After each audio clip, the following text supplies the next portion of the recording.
Hello, good morning. આજે આપણે નવું ચેપ્ટર શરૂ કરવાનું છે. પ્રકરણ 6. પ્રકરણ 6 તત્વોના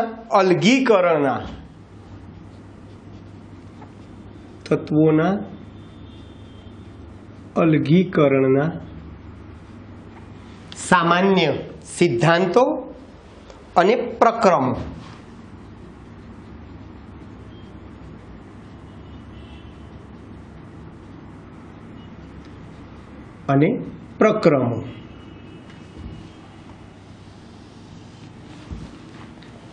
બરાબર છે. તો આપણી સંસ્કૃતિ જે છે એ ધાતુઓ સાથે સંકળાયેલી છે. બરાબર છે. તમને બધાને ખબર છે કે ધાતુઓમાંથી તમે આભૂષણો બનાવી શકો, શસ્ત્રો બનાવી શકો, વિવિધ સાધનો બનાવી શકો, ઘર વપરાશના વાસણો બનાવી શકો છો. બરાબર. તો આ ધાતુઓનું કેવી રીતે નિષ્કર્ષણ કરીશું? બરાબર છે. એની કાચી ધાતુ જેને આપણે અયસ્ક કહીશું, એ અયસ્કમાંથી એ ધાતુનું કેવી રીતે અલગીકરણ કરીશું, એ અલગ કર્યા પછી એ ધાતુનું કેવી રીતે શુદ્ધિકરણ કરીશું, એની ચર્ચા આપણે આ ચેપ્ટરમાં કરવાની છે. તો ધાતુઓના ઇતિહાસ સાથે આપણી સંસ્કૃતિ સંકળાયેલી છે. શરૂઆત કરીએ આપણે.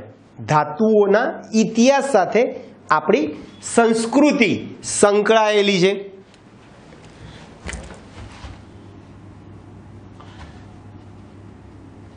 ધાતુના ઇતિહાસ સાથે આપણી સંસ્કૃતિ સંકળાયેલ છે. બરાબર છે. બહુ વર્ષો પહેલા જે ધાતુના જે વાસણો અથવા તો જે પાત્રો આપણને મળી આવે છે એને આધારે એ કેટલા વર્ષ જૂના છે એ પણ તમે કઈ સંસ્કૃતિના છે એ સાધનો અથવા વાસણો એ તમે જાણી શકો છો. ધાતુઓ આભૂષણો છે. બરાબર છે. પછી વાસણો છે, પછી શસ્ત્રો છે,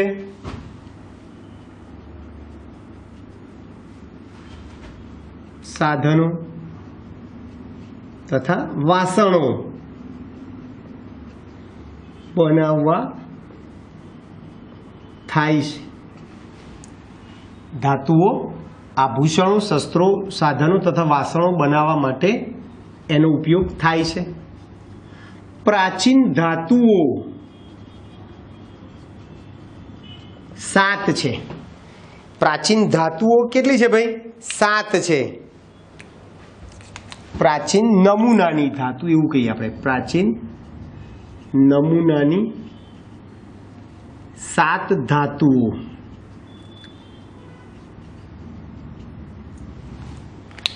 ચલો, કઈ છે 7 ધાતુઓ? તમને બધાને ખબર છે. સોનું,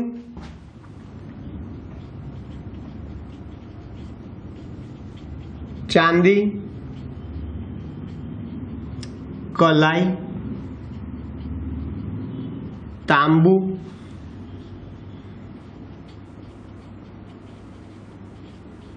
લોખંડ, બરાબર છે, સીસુ અને પારો.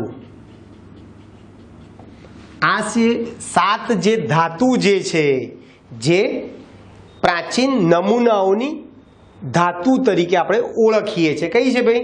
સોનું, ચાંદી, કલાઈ, તાંબુ, લોખંડ, સીસુ અને પારો.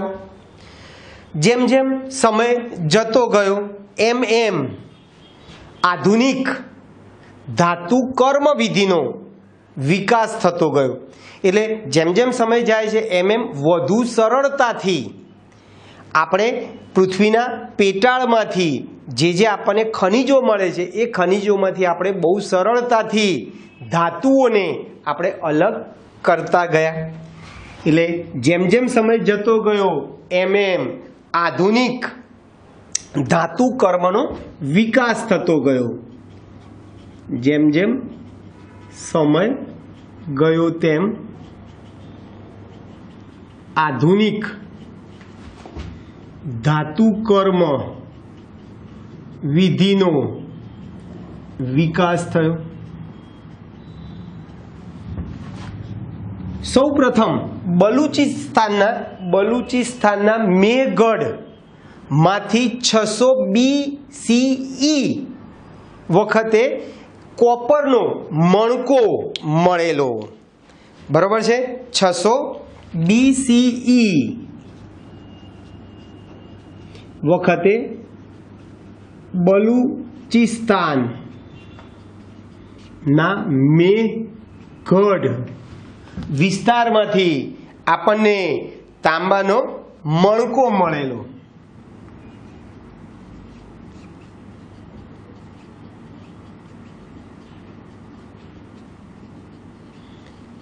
આજે તાંબાનો મણકો જે છે એ આ સદીમાં મળેલો. રેડિયો કાર્બન ડેટિંગ પદ્ધતિ આવે છે. એ રેડિયો કાર્બન ડેટિંગ પદ્ધતિથી કોઈ પણ નમૂનો કેટલા વર્ષ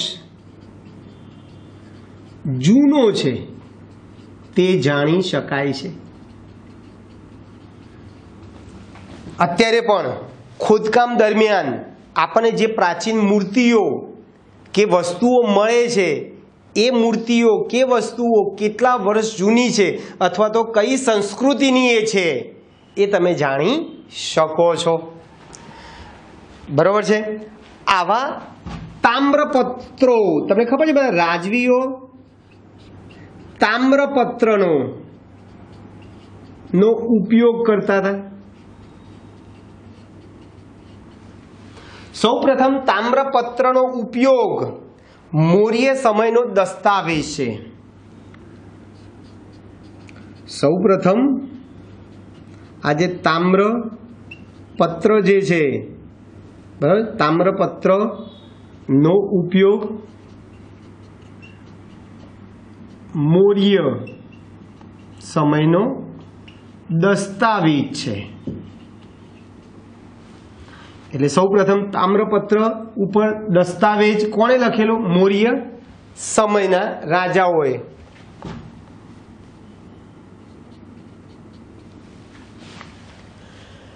તો આવી તમને જુદી જુદી હડપ્પાના લોકો ગોલ્ડ અને સિલ્વર ની મિશ્ર ધાતુ ઇલેક્ટ્રમનો ઉપયોગ કરતા હતા. કર્ણાટકમાં અને ઉત્તર પ્રદેશમાં સોનાની ખાણો છે. એ ખાણોમાંથી જૂના જમાનાના લોકો એમાંથી ધાતુઓ મેળવી એનો ઉપયોગ કરતા હતા. પછી ભારતીય સ્ટીલને વંડર મટીરિયલ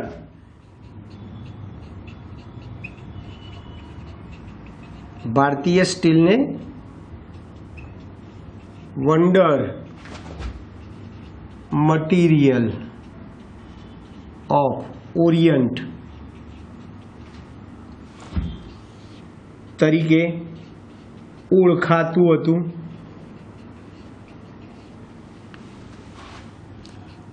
પછી તક્ષશિલાના પોરસે સિકંદરને વુડ્સ સ્ટીલ ભેટમાં આપેલ. આ વુડ સ્ટીલમાં વધુ પ્રમાણમાં કાર્બન હતું. આ જે વુડ સ્ટીલ જે આપ્યું એમાં કાર્બનનું પ્રમાણ વધારે હતું. લગભગ 1 થી 1.9% કાર્બન હતું. બરાબર છે ભાઈ? એટલે ભારતીય સ્ટીલને શેના તરીકે ઓળખાતા હતા એ જમાનામાં? વંડર મટીરિયલ ઓફ ઓરિયન્ટ તરીકે આપણે ઓળખતા હતા. પછી માઇકલ ફેરાડેએ લોખંડની સાથે બીજી ધાતુઓ ભેગી કરીને મિશ્ર ધાતુ બનાવવા માટેનો એણે પ્રયત્ન કરેલો, જો કે એ નિષ્ફળ ગયેલો, પણ એને પ્રયત્ન કરેલો. એટલે માઇકલ ફેરાડેએ શું કર્યું ભાઈ?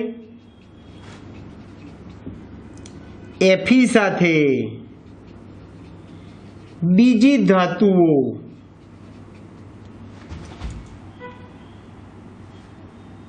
ને ભેગી કરી મિશ્ર ધાતુ બનાવવાનો પ્રયત્ન કરે. બરાબર છે ભાઈ?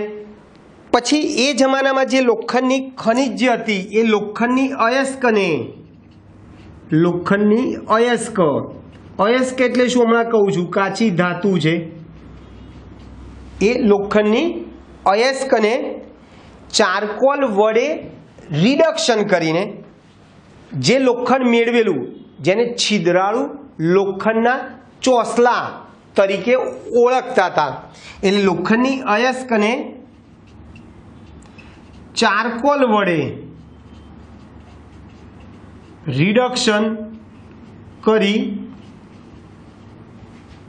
જે લોખંડ મેળવેલું મળેલ તેને શું કીધું ભાઈ આપણે? છિદ્રાળુ લોખંડના ચોસલા કહે છે.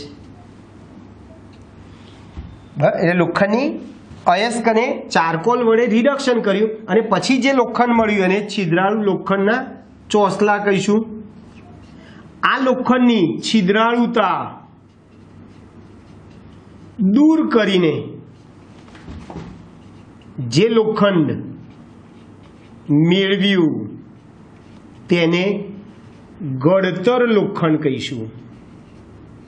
આપણે આ બધી ડિટેલમાં વાત કરવાની છે, બરાબર છે? એટલે આ જે છિદ્રાળુ લોખંડના જે ચોસલા મળ્યા હતા એમાં રહેલી છિદ્રાળુતાને દૂર કરી એમાંથી જે લોખંડ મેળવવા મળ્યું એને ગળતર લોખંડ કહીશું. અને આ ગળતર લોખંડનો ઉપયોગ આપણે વિવિધ ઉપયોગી વસ્તુ બનાવવા માટે કરીએ છીએ. વિવિધ ઉપયોગી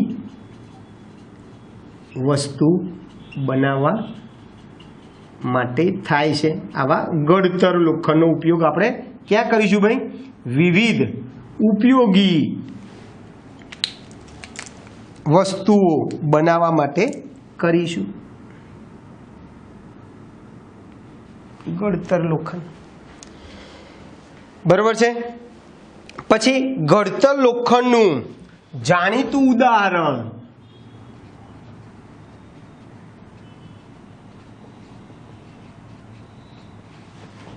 ઉદાહરણ દિલ્હી સ્થિત લોહ સ્તંભ છે.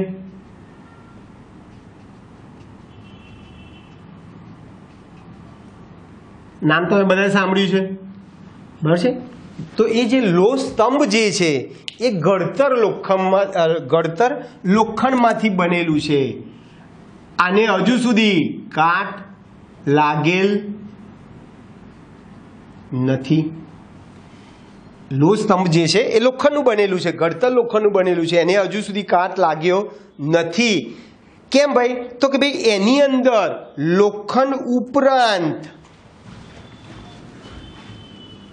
આમાં લોહ સ્તંભમાં લોખંડ ઉપરાંત એમાં carbon, phosphorus, silicon, manganese, nickel આવા બધા તત્વો પણ અલ્પ માત્રામાં જોવા મળ્યા. કયા કયા ભાઈ? Carbon, phosphorus, silicon, MN, nickel અને કોપર અને નાઇટ્રોજન જેવા તત્વો જોવા મળ્યા. અને આ બધા તત્વોને કારણે હકીકતમાં એને કાટ લાગ્યો નથી. બરાબર છે? હવે ધાતુઓના પ્રાપ્તિ સ્થાનની વાત કરીએ. ધાતુઓ ક્યાંથી મળે છે? ધાતુઓના પ્રાપ્તિ સ્થાન તમને બધાને ખબર છે પૃથ્વીના પોપડામાં ધાતુઓ હોય છે, ખનિજ સ્વરૂપે હોય છે, અયસ્ક સ્વરૂપે હોય છે, મુક્ત સ્વરૂપે અથવા તો સ્થાયી સ્વરૂપે હોય છે. એટલે પૃથ્વીના પોપડામાં કાર્બન છે, સલ્ફર છે, ગોલ્ડ છે, ઉમદા ધાતુઓ છે, આ બધા મુક્ત સ્વરૂપે તમને જોવા મળે છે અને કેટલાક સંયોજિત સ્વરૂપે મળી આવે છે. બરાબર છે. એટલે પૃથ્વીના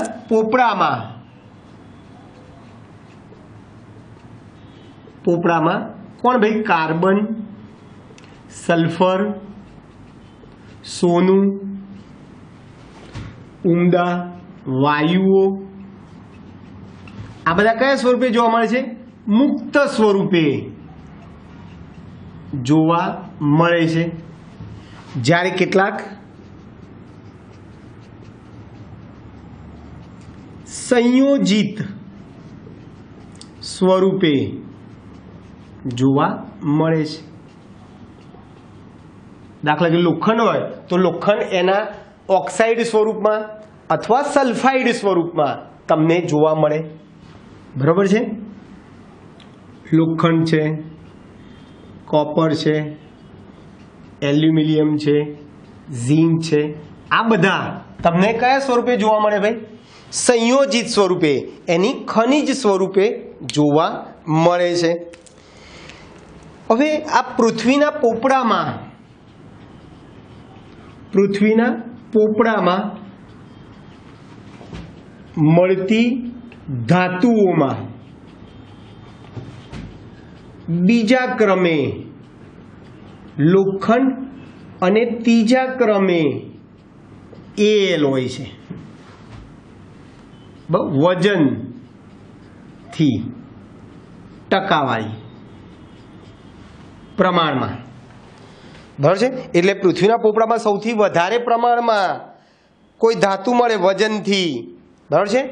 તો કોણ છે ભાઈ? લોખંડ આવે બીજા ક્રમે અને ત્રીજા ક્રમે કોણ છે ભાઈ? એલ્યુમિનિયમ. બરાબર. આ એલ્યુમિનિયમનું વજનથી ટકાવારી પ્રમાણ 8.3 છે.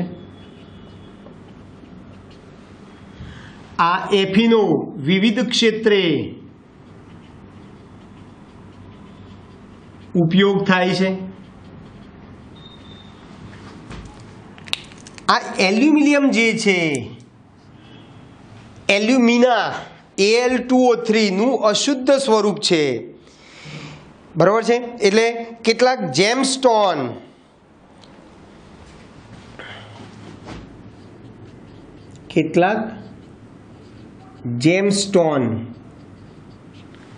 એ Al2O3 એલ્યુમિનાના અશુદ્ધ સ્વરૂપ છે. બરાબર છે. કેટલાક જેમસ્ટોન જે છે એ Al2O3 ના અશુદ્ધ સ્વરૂપ છે. ચલો માણેક એટલે રૂબી.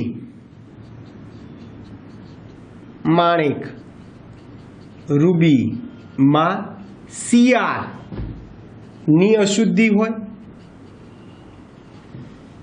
અને માણેક જેને રૂબી કહીશું, અને બીજું સેફાયર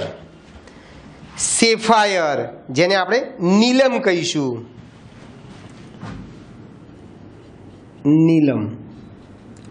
સેફાયરમાં સીડીની અશુદ્ધિ હોય છે. ઘણીવાર પ્રશ્ન પૂછાયેલો છે આવો. માણેક એટલે રૂબીમાં કોની અશુદ્ધિ છે ભાઈ? Crની. અને નીલમમાં કોની અશુદ્ધિ છે? સીડીની અશુદ્ધિ હોય છે. બરાબર છે ભાઈ.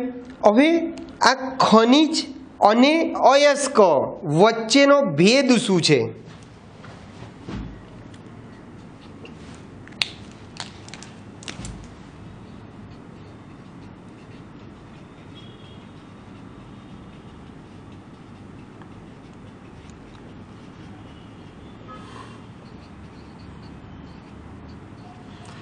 ચલો, ખનિજ કોને કહેવાય અને અયસ્ક કોને કહેવાય?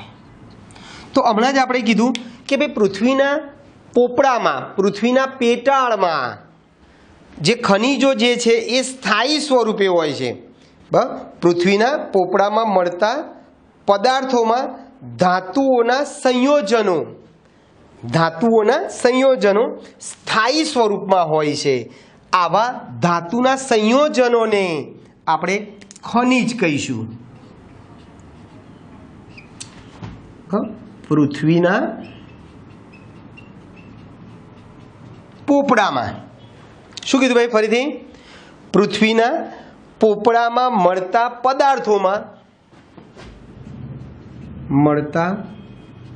પદાર્થોમાં ધાતુઓ કયા સ્વરૂપે હોય ભાઈ?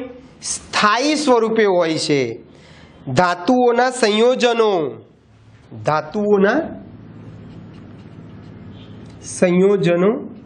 સ્થાયી રૂપે હોય છે. આવા પદાર્થોને શું કહીશું ભાઈ? ખનિજ કહીશું. બરાબર છે. પૃથ્વીના પોપડામાં મળતા પદાર્થોમાં ધાતુઓ એમના સંયોજનો સ્થાયી રૂપે હોય છે. ધાતુઓના સંયોજનો સ્થાયી રૂપે હોય છે, જેને આપણે ખનિજ કહીશું. આવા સ્થાયી રૂપ ધાતુના સંયોજનોને ખનિજ કહીશું. અયસ્ક અથવા એને કાચી ધાતુ કહેવાય. હવે આજે આપણે પૃથ્વીના પોપડામાંથી જે આપણને ધાતુઓના જે સંયોજનો મળે છે, એ ધાતુના સંયોજનોમાં ધાતુનું પ્રમાણ પૂરતા પ્રમાણમાં અથવા તો વધુ પ્રમાણમાં હોય, જેમાંથી આપણે વ્યાપારી ધોરણે ધાતુનું ઉત્પાદન કરી શકતા હોઈએ, તો એને આપણે અયસ્ક અથવા તો કાચી ધાતુ કહીશું. બરાબર છે ભાઈ? તો જે ખનિજમાં ધાતુ તત્વોનું પ્રમાણ વધુ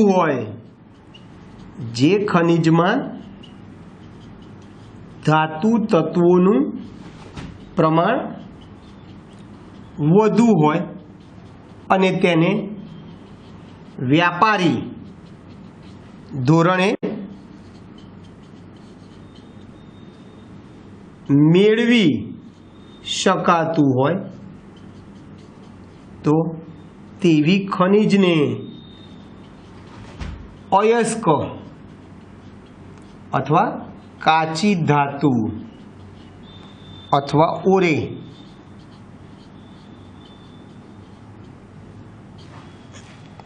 ઓરે કહીશું. બરાબર છે ભાઈ?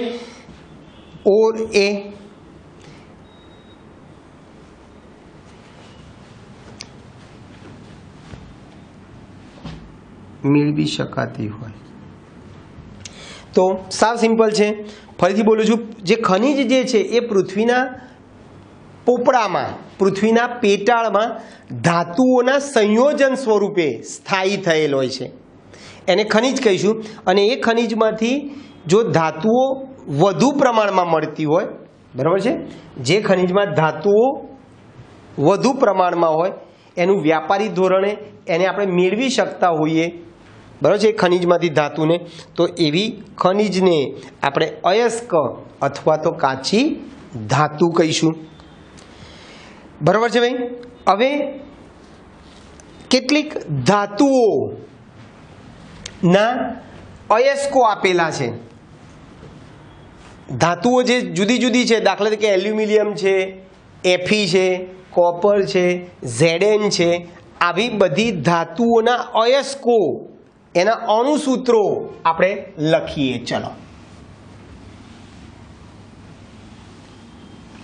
યાદ રાખજો, અયસ્ક એટલે એવી ધાતુ કે જેમાં ધાતુ, એવો પદાર્થ, એવી ખનિજ કે જેમાં ધાતુનું પ્રમાણ વધારે હોય, જેમાંથી આપણે વ્યાપારી ધોરણે ધાતુને મેળવી શકતા હોય, એને આપણે અયસ્ક કહીશું, કાચી ધાતુ કહીશું. હવે જુદી જુદી ધાતુની અયસ્કો અને એના અણુસૂત્રો આપણે લખીએ.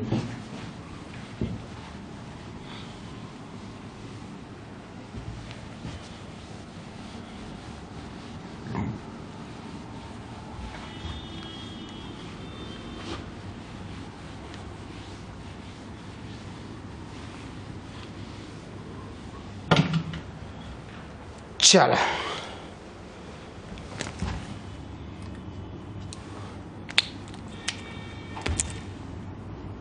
Al બરાબર, પછી Fe, Cu અને Zn ની અયસ્કો એટલે કાચી ધાતુ બરાબર છે. પછી એ કઈ અયસ્ક છે એની અયસ્ક અને એનું અણુસૂત્ર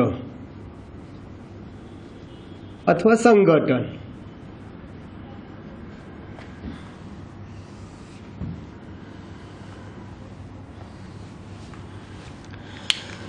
બરાબર છે ભાઈ.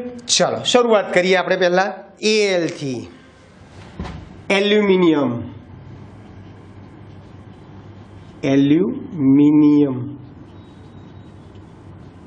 Al. એની અયસ્ક છે બોક્સાઇટ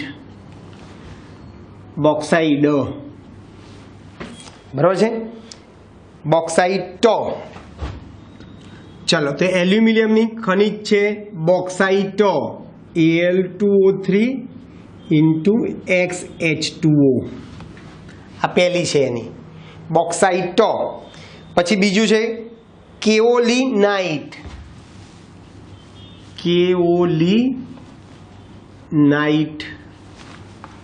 બરાબર છે. કેઓલિનાઇટનું અણુસૂત્ર છે Al2OH 4 વાર Si2O5.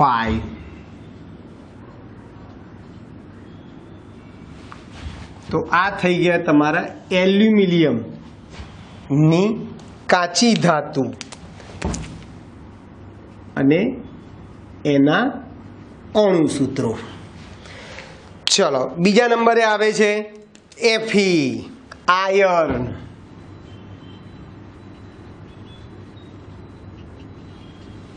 બધા ઓક્સાઇડ સ્વરૂપે છે.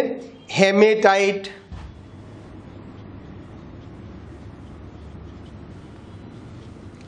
Fe2O3. હેમેટાઇટનું અણુસૂત્ર શું થાય? Fe2O3. પછી મેગ્નેટાઇટ, Fe3O4. મેગ્નેટાઇટ Fe3O4 છે. પછી સિડેરાઇટ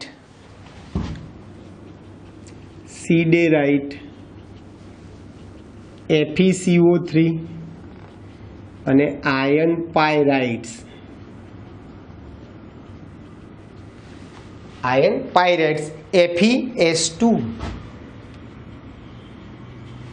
FeS2.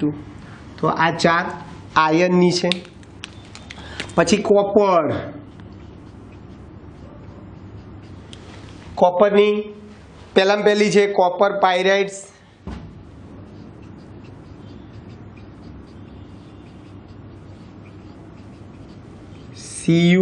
CuFeS2.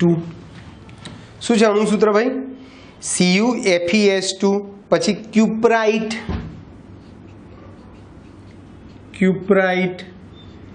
Cu2O. ક્યુપ્રાઇટ શું છે ભાઈ? Cu2O. પછી મેલેકાઇટ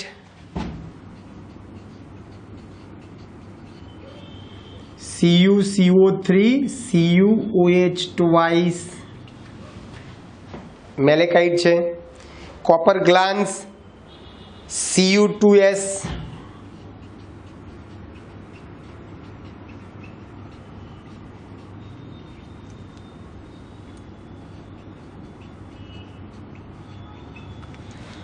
બરાબર છે. કોપર ગ્લાન્સનું સૂત્ર શું છે ભાઈ?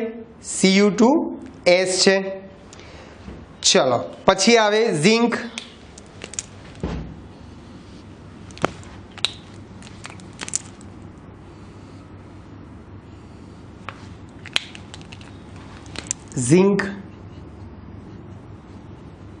Zn. એમાં પહેલું છે ઝિંક બ્લેન્ડ.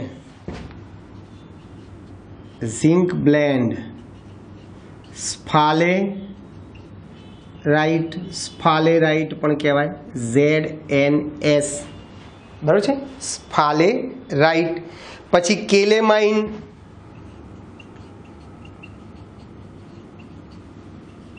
ZnCO3 બરાબર છે, કેલેમાઇન ZnCO3, ઝિંકાઇટ ZnO, અને હજુ એક છે તમારે ચોપડીમાં નથી આલી પણ વિલેમાઇટ Zn2SiO4 તો આ જુદી જુદી ધાતુઓની અયસ્કો છે બધી. તો આ કાચી ધાતુમાંથી આપણે આ જે તે ધાતુને આપણે શું કરવાની છે ભાઈ, મેળવવાની છે. એટલે ધાતુનું તેના અયસ્કમાંથી અલગીકરણ કરવા માટેની ટેકનોલોજી, બધા તબક્કાઓને, પ્રક્રમોને આપણે ધાતુ કર્મ વિધિ કહીશું. બરાબર છે. શું કરીશું?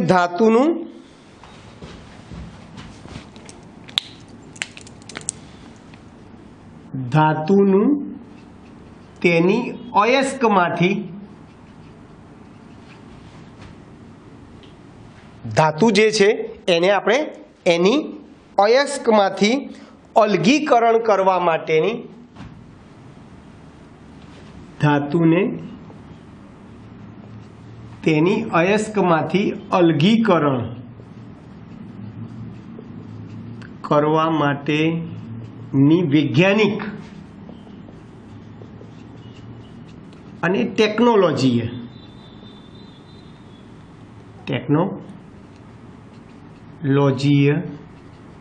પ્રક્રમોને ધાતુ કર્મ વિધિ કહીશું.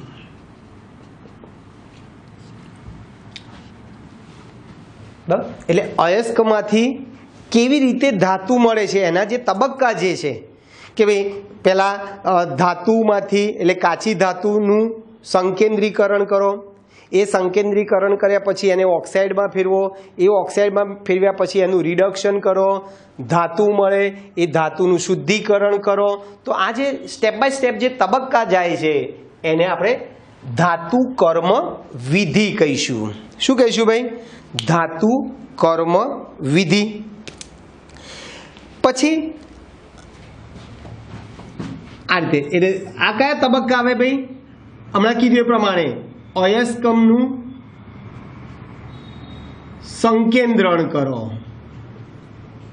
પછી એનું ઓક્સાઇડમાં રૂપાંતર કરો, પછી એ ઓક્સાઇડનું રિડક્શન કરી ધાતુને અલગ કરો, અને પછી એ ધાતુનું શુદ્ધિકરણ કરો. તો આ બધા જે સ્ટેપ બાય સ્ટેપ જે પ્રક્રમો જે છે એને આપણે ધાતુ કર્મ વિધિ કહીશું. હવે આ જે કાચી ધાતુ જે મળે છે આપણે, એ કાચી ધાતુમાં બીજી અનિચ્છનીય અશુદ્ધિઓ પણ હોય છે જેને આપણે ગેંગ કહેવાય. શું કહેવાય ભાઈ? ગેંગ. શેમાં અશુદ્ધિ હોય? અયસ્કમાં અનિચ્છનીય, અયસ્કમાં રહેલી અનિચ્છનીય પદાર્થો જેવા કે માટી, રેતી ને ગેંગ કહીશું.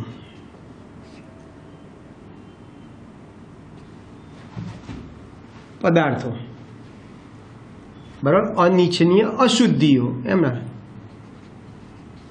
અશુદ્ધિઓ ને આપણે શું કહીશું ભાઈ? ગેંગ કહીશું. બરાબર.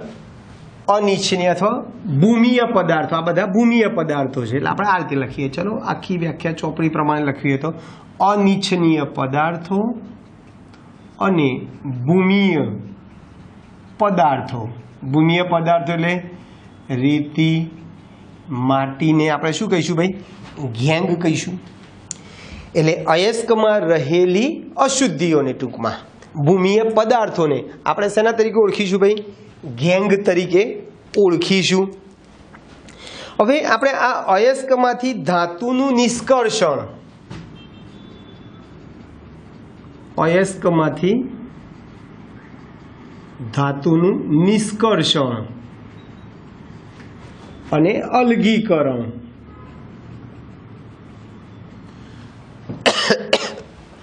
નિષ્કર્ષણ અને અલગીકરણના તબક્કાઓ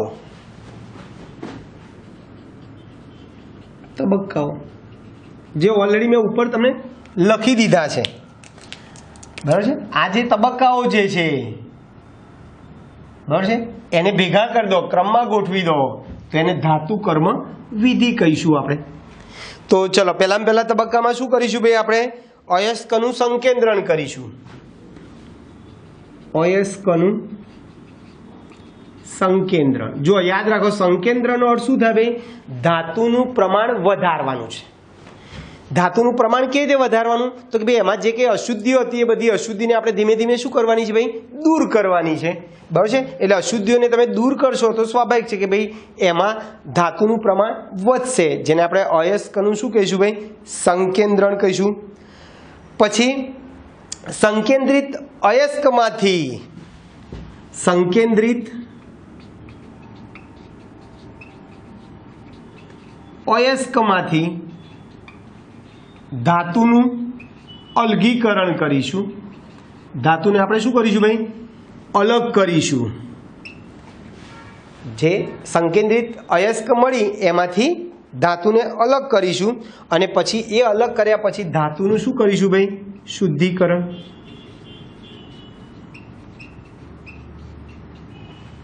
ધાતુનું શુદ્ધિકરણ થઈ ગયું. હવે અયસ્કના સંકેન્દ્રણની પદ્ધતિઓ, અયસ્કના સંકેન્દ્રણની પદ્ધતિઓ નાની નાની 3 છે. એક જલીય પ્રક્ષાલન, 2 ચુંબકીય અલગીકરણ અને ફીણ પ્લવન પદ્ધતિ.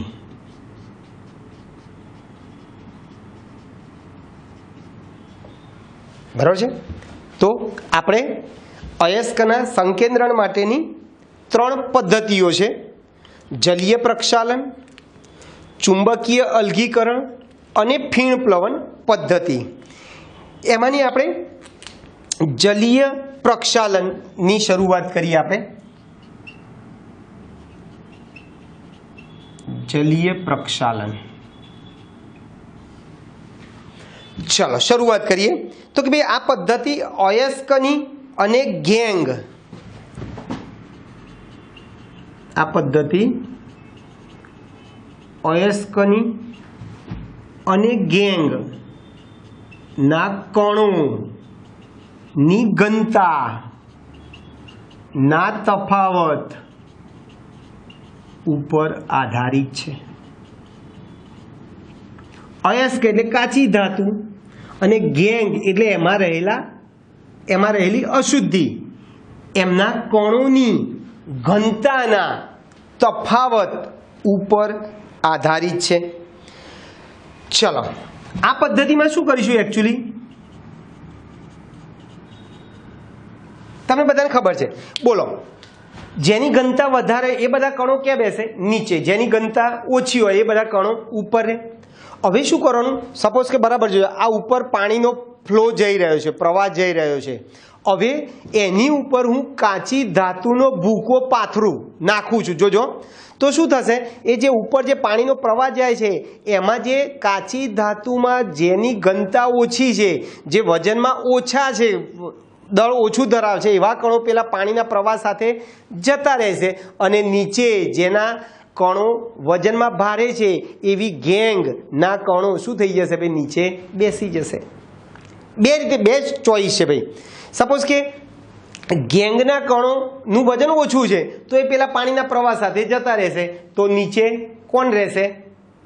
અયસ્ક, કાચી ધાતુ રહેશે.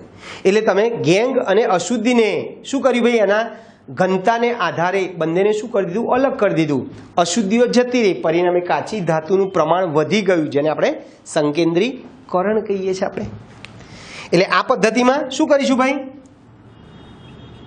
પાણીના પ્રવાહમાં કાચી ધાતુનો ભૂકો નાખો તો જે કણો વજનમાં કેવા હશે ભાઈ, હલકા હોય, હલકા હશે તે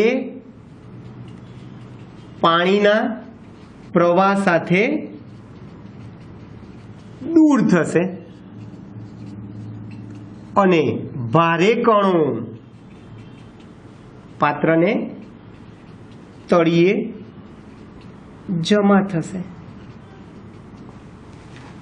આ રીતે કાચી ધાતુનું અયસ્કનું શું થાય છે ભાઈ, નું પ્રમાણ વધે છે, સંકેન્દ્રીકરણ થાય છે. ક્લિયર, સાવ સિમ્પલ છે. જલીય પ્રક્ષાલનમાં ફરીથી કહું છું, બે વસ્તુ છે, કાં તો કાચી ધાતુના કણોનું વજન વધારે હોય, કાં તો ગેંગનું વજન વધારે હોય.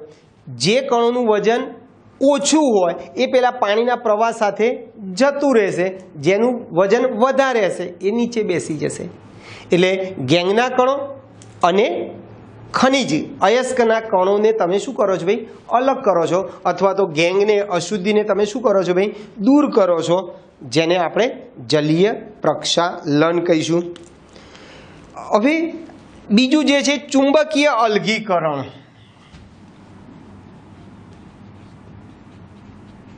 ચુંબકીય અલગીકરણ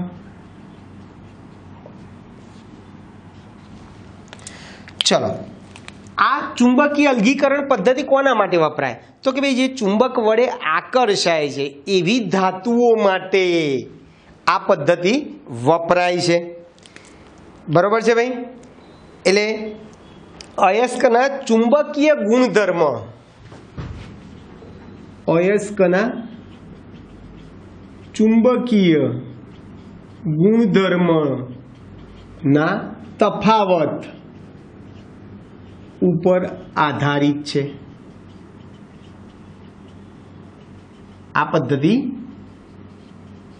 કોના પર આધારિત છે ભાઈ, અયસ્કના ચુંબકીય ગુણધર્મ, અયસ્કના ચુંબકીય ગુણધર્મના તફાવત પર આધારિત છે. એટલે અયસ્ક અથવા ગેંગમાંથી જે કણો ચુંબક વડે આકર્ષાય છે અને જે કણો ચુંબક વડે આકર્ષાતા નથી, એ બે કણોને તમે શું કરી શકો ભાઈ, અલગ કરી શકો. આ રીતે દાખલા તરીકે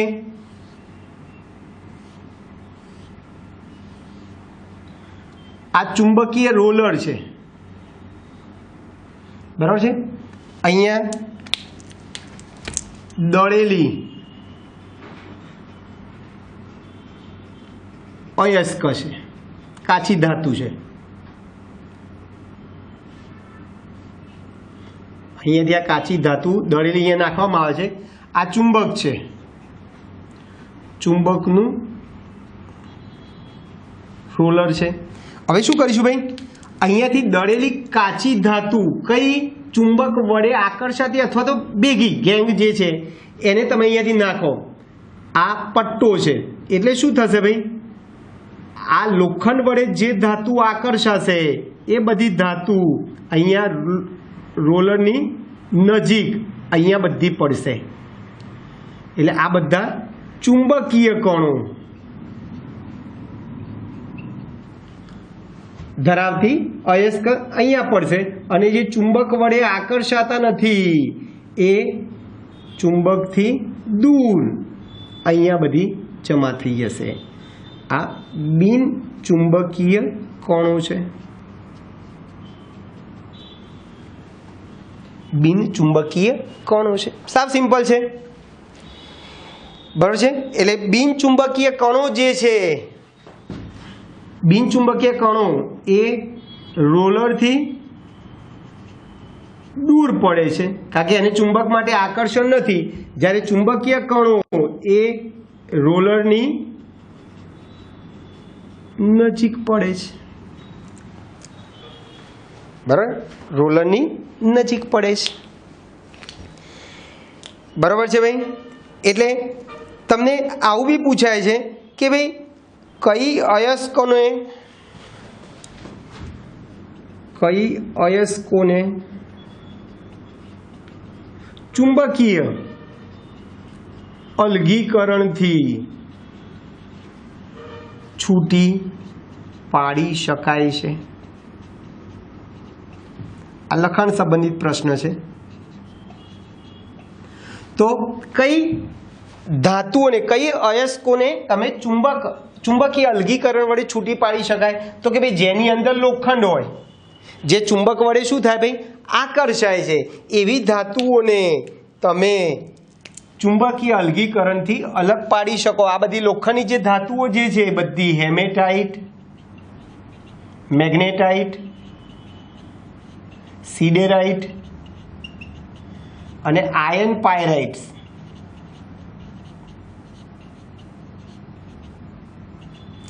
આ બધી અયસ્કો ચુંબક વડે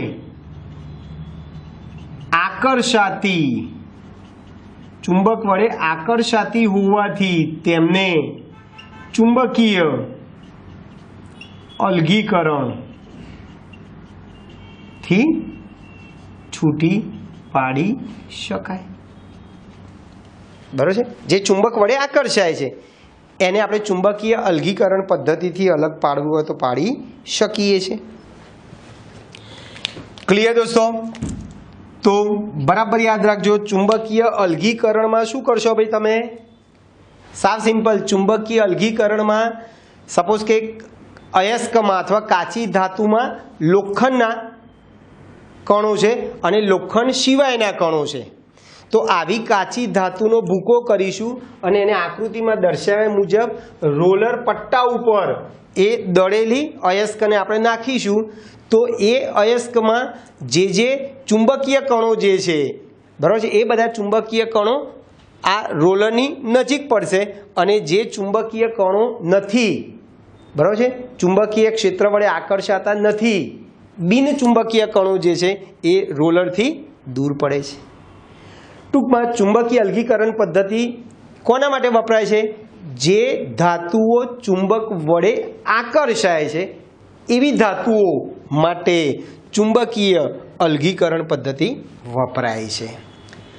ઓકે દોસ્તો, આવતી વખતે આપણે ફીણ પ્લવન પદ્ધતિ જોઈશું. ઓકે મિત્રો, તો અહીં સુધી આપણે રાખીએ છીએ, બાકીનું આપણે નેક્સ્ટ ટાઈમ જોઈશું. મળીએ, બાય.